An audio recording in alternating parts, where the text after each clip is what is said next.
Hello students, welcome in mastermind tuition. इस class में आप सभी का स्वागत है। विद्यार्थियों, आज की क्लास में आप पढ़िएगा ट्रांसलेशन सब्जेक्ट को और आप इसमें सीखिएगा राइटिंग नेम्स इन इंग्लिश, यानी कि नाम को इंग्लिश में कैसे लिखते हैं। और इस क्लास में एक्सरसाइज 5 जो ऑक्सफोर्ड बेसिक इंग्लिश ट्रांसलेशन का पार्ट है उसको हम बनाएंगे और आपको समझाने का प्रयास करेंगे कि हर्ष ई और दीर्घ ई की मात्रा वाले नामों को, शब्दों को कैसे अंग्रेजी में लिखते हैं। तो ये क्लास आप सभी के लिए महत्वपूर्ण है, तो क्लास को पूरा देखिएगा। क्लास अगर पसंद आए तो क्लास को एक लाइक जरूर कर दीजिएगा और चैनल से नहीं अभी तक जुड़े हैं तो चैनल को सब्सक्राइब कर हमारे साथ जुड़ जाइएगा। तो चलिए आज की क्लास शुरू करते हैं। हेलो, मास्टरमाइंड ट्यूशन में आपका स्वागत है। अगर आपको मेरी वीडियोस पसंद है तो कृपया सब्सक्राइब करें और नोटिफिकेशन बेल दबाएं ताकि आप कोई भी वीडियो मिस ना करें। तो विद्यार्थियों, जैसा कि हमने आपको बताया कि हम लोग आज एक्सरसाइज 5 बनाने वाले हैं ऑक्सफोर्ड बेसिक इंग्लिश ट्रांसलेशन का ई। ये क्या है? इसको हर्ष ई बोलते हैं और इसकी मात्रा को हर्षिन बोलते हैं और इसका जो इंग्लिश होता है आई होता है और इसको बोलते हैं दीर्घ ई, जिसके विषय में आप जानते ही होइएगा। और इसका मात्रा लगता है दीर्घिन और इसका इंग्लिश होता है डबल ई। और यहाँ जो भी नाम दिए गए हैं, शब्द दिए गए हैं, सभी में हर्ष ई और दीर्घ ई का प्रयोग मात्रा के रूप में हुआ है। तो इसको किस प्रकार से हम लोग इंग्लिश में लिखेंगे, इस चीज को आप आज समझिएगा। चलिए देखिए, पहला जो शब्द है हरि, ये क्या है? हरि। आपको हिंदी भी पढ़ने आना चाहिए, तब जाकर आप अनुवाद को, ट्रांसलेशन को समझिएगा या बना पाइएगा। अगर हिंदी ही नहीं आती है आपको तो आप जाकर पहले हिंदी सीख ले। चैनल पर बहुत सारे वीडियोज है, उससे आप हिंदी सीख ले, उसके बाद में तब आप ट्रांसलेशन बनाना शुरू कर सकते हैं। देखिए यह क्या है? हरि लिखा हुआ है। तो हम सभी जानते हैं कि एच से क्या होता है? ह होता है। और यहाँ पर मात्रा नहीं है तो ए दे देंगे और आर से र पहले लिख देंगे, उसके बाद में इस पे जो मात्रा लगी हुई है उसको लिखेंगे। तो यह हर्षी लगी हुई है तो आई से हर्षी होता है, तो आई बाद में लिखेंगे। विद्यार्थी क्या करते हैं? एच से ह लिख देंगे, ए लिख देंगे और आई लिख देंगे, तब आर लिख देंगे। तो ये क्या है? बिल्कुल गलत है। पहले हम लोग अक्षर का इंग्लिश लिखेंगे, उसके बाद में उसमें जो मात्रा लगी हुई है उसका इंग्लिश लिखेंगे। ठीक है, तो इतना चीज को आप ध्यान रखिए। चलिए, ये हमारा हो गया हरि का इंग्लिश अनुवाद। अगला शब्द है रवि। आर से क्या हो जाएगा? र हो जाएगा और यहाँ पर मात्रा नहीं है तो ए दे देंगे और भी से व होता है, भी से हमारा व हो जाएगा और उसमें हर्षी लगा हुआ है तो आई से हर्षी होता है, हम सभी जानते हैं। तो यह क्या हो गया? रवि हो गया। अगला शब्द है निशा। तो पहले हर्षी का इंग्लिश नहीं लिखेंगे, पहले लिखेंगे एम से न। ठीक है, और उसमें मात्रा जब लगी हुई, क्या लगी हुई? हर्षी, तो आई से हर्षी हो गया, यह क्या हो गया? नी हो गया। और उसमें जोड़ना है सा, ए से तालाबे सा हो जाएगा और आकार का क्या हो जाएगा? ए हो जाएगा। तो इस तरह से निशा को लिखा जाएगा। चलिए अगला है बिहार। अपने प्रदेश का नाम क्या है? बिहार है। चलिए, तो बी से क्या हो जाएगा? ब हो जाएगा और उसमें हर्षी लगा हुआ है तो आई से हर्षी हो जाएगा, एच से ह हो जाएगा और आकार है तो ए हो जाएगा और र का आर हो जाएगा। यह क्या हो गया? बिहार। अगला शब्द विद्यार्थियों कपिल। कैसे क हो जाएगा आप सभी जानते हैं। यहाँ पर मात्रा नहीं है तब जो है ये लगाएंगे, मात्रा वगैरह रहेगा तो ये नहीं लगाएंगे, मात्रा का इंग्लिश लिखेंगे। पी से प हो जाएगा और प में हर्षी लगा हुआ है तो आई से हर्षी हो जाएगा और एल से ल हो जाएगा। यह क्या हो गया? कपिल। अगला है विमल। भी से व हो जाएगा और आई से हर्षी हो जाएगा, एम से म हो जाएगा, म में मात्रा नहीं लगी हुई है तो ए दे देंगे और एल से ल हो जाएगा। तो क्या हो गया? विमल। अगला शब्द विद्यार्थियों विजय। तो भी से व हो जाएगा और हर्षी का क्या हो जाएगा? आई से हर्षी हो जाएगा और जे से ज हो जाएगा।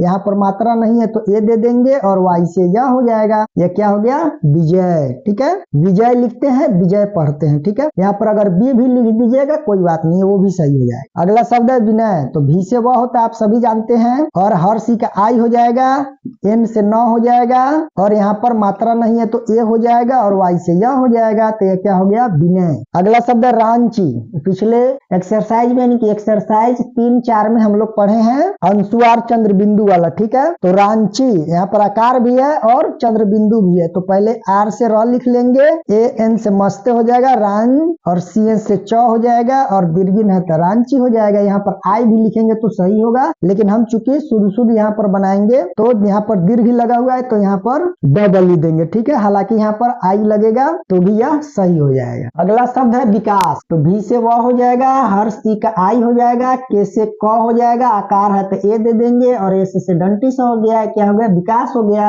एकदम सिंपल सा, केवल आप तरीका जान जाइएगा और आपको जो है कुछ चीजें जो ट्रांसलेशन बनाने से पहले आना चाहिए वो आ जाएगा, तो आप बिल्कुल धड़ल्ले से आप ट्रांसलेशन को बना सकते हैं। देखिए अगला है शिमला, तो एस से तालाबे से होता है और हर्ष की क्या हो जाएगा, आई हो जाएगा, एम से म हो जाएगा, मात्रा नहीं है तो ये लगा देंगे, एल से ल हो जाएगा और आकार का ए हो जाएगा। ये क्या हो गया, शिमला हो गया। अगला शब्द अनिल, तो ए से अ हो जाएगा, एन से न हो जाएगा, इसमें हर्ष लगा हुआ है तो आई दे देंगे और एल से ल हो गया, अनिल हो गया। अगला किताब, टे से क हो गया और हर्षी का आई हो जाएगा, टी से त हो गया, आकार है तो ए दे देंगे और बी से ब हो गया, किताब। अगला है रजिया, तो आप सभी जानते हैं कि आर से र होता है, मात्रा नहीं है तो ए दे देंगे और जे से क्या हो जाएगा, ज हो जाएगा, उसमें हारसिन लगा हुआ है तो आई से हारसिन हो जाएगा और वाई से य हो जाएगा और आकार का ये हो जाएगा, रजिया। एकदम आसान सा है। अगला है कालिदास, ये 4 अक्षर वाले हैं और उसमें भी मात्रा लगा हुआ है, तो सबसे पहले के से क लिख देंगे,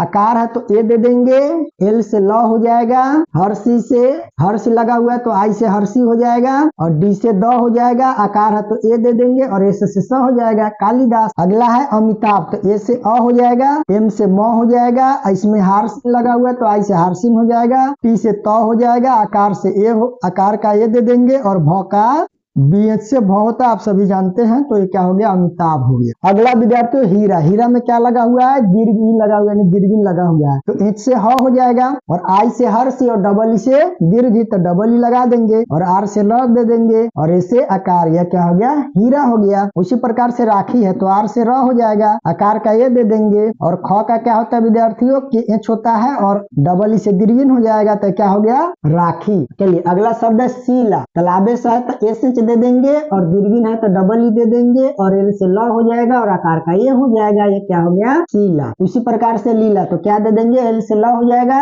डबल ई से दीर्घिन हो जाएगा और ल का फिर एल दे देंगे और आकार का ये दे देंगे, क्या हो गया, लीला। अगला शब्द उसी प्रकार से मीना, तो एम से म होता है आप सभी जानते हैं, डबल ई से दीर्घिन हो जाएगा, एन से न हो जाएगा, आकार का ये हो जाएगा, मीना। अगला है राजीव, आर से र हो जाएगा, ए से आकार हो जाएगा, जे से ज हो जाएगा, दीर्घिन है तो डबल ई से दीर्घिन हो जाएगा और भी से वह हो गया, राजीव। उसी प्रकार से संजीव, यहाँ पर अनुस्वार है तो एस से स हो जाएगा, ए एन से मस्ते हो जाएगा यानी अनुस्वार और जे से ज हो जाएगा और डबल ई से दीर्घिन हो जाएगा, जी, और वह है तो भी से वह, संजीव। अगला घी है, ठीक है, तो हम सभी जानते हैं कि जी से क्या होता है, घ होता है और उसमें दीर्घिन लगा हुआ तो डबल ई से दीर्घिन हो गया, घी। यह क्या है, श्री, तो एस से स हो जाएगा, आर डबल ई, श्री, ठीक है। अगला है झील, तो जे एस से झ आप सभी पढ़े हैं और उसके साथ दीर्घिन लगा हुआ तो डबल ई दे देंगे, झी हो गया, उसमें क्या जोड़ना है, ल, तो एल लिख दिया, झील हो गया। अगला है दीप, तो डी से द होता है आप सभी जानते हैं, दीर्घिन है तो डबल ई से दीर्घिन हो जाएगा और प जोड़ना है तो पी से प हो गया, दीप। अगला है गीता, तो जी से ग होता है आप सभी जानते हैं, दीर्घिन है तो डबल ई जोड़ देंगे और त का क्या हो जाएगा विद्यार्थियों, टी हो जाएगा और आकार है तो ए हो गया, क्या हो गया, गीता। अगला है सीता, तो एस से स हो जाएगा, डबल ई से दीर्घिन हो जाएगा, टी से त हो जाएगा, ए से आकार हो जाएगा, ये क्या हो गया, सीता। उसी प्रकार से रीता, तो आप सभी जानते हैं कि आर से र होता है, डबल ई से दीर्घिन हो जाएगा, री, उसमें जोड़ना टी से त हो जाएगा, ए से आकार हो गया, रीता। अगला और लास्ट है नवीन, तो एन से न हो जाएगा, मात्रा नहीं है तो ए दे देंगे, भी से व हो जाएगा और उसमें दीर्घिन लगा हुआ तो डबल ई से दीर्घिन हो गया और एन से न हो गया। बस सिंपल सा तरीका है अनुवाद करने का, यानी नाम को अंग्रेजी में लिखने का या शब्द को अंग्रेजी में लिखने का, कि आपको सबसे पहले कैसे का यरलो तक आना चाहिए और उसके पहले अल्फाबेट आना चाहिए, कैपिटल लेटर और स्मॉल लेटर। उसके बाद में कैसे का तो आना ही चाहिए, उसके बाद में अ से अ तक आना चाहिए कि अ आना चाहिए, उसके बाद में काकाबीर करने का जिसको बोलते हैं 12 खड़ी वो आना चाहिए। यह 3 चीजें अगर आपको आ गई और आपको मात्रा का ज्ञान आ गया कि किसकी मात्रा कैसे लगती है शब्दों पर, अक्षरों पर, किसकी मात्रा कैसे अक्षरों पर लगती है, यह जब आपको आ जाएगा तो आपको अनुवाद करने में यानी कि नाम लिखने में किसी प्रकार का कोई दिक्कत नहीं आएगा। तो आई होप कि आपको क्लास अच्छा लगा होगा। क्लास अगर पसंद आया होगा तो क्लास को एक लाइक जरूर कर दीजिएगा और अभी तक चैनल से नहीं जुड़े हैं तो चैनल को सब्सक्राइब जरूर कर लीजिएगा। और ट्रांसलेशन के साथ साथ और भी बहुत सारे क्लास चैनल पर अपलोड है, तो उन सभी क्लासों को आप देखकर अपने पढ़ाई को मजबूत कर सकते हैं। मिलते हैं आपसे अगले क्लास में, तब तक आप अपना ख्याल रखें। जय हिंद।